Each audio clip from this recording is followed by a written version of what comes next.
Ironwood Electronics have recently developed a low-profile, high-performance socket for Renesas chip scale package.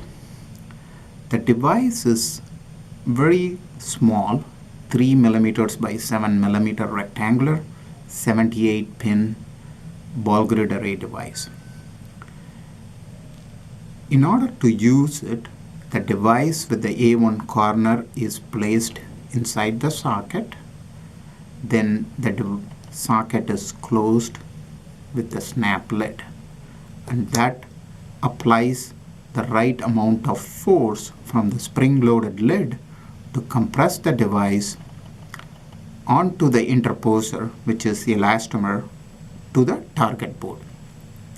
The elastomer used in here is a GT elastomer that has a performance of 94 GHz. That is why this chip scale package can be tested with really a high performance.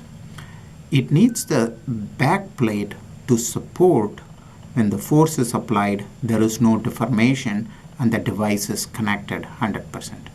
Thank you.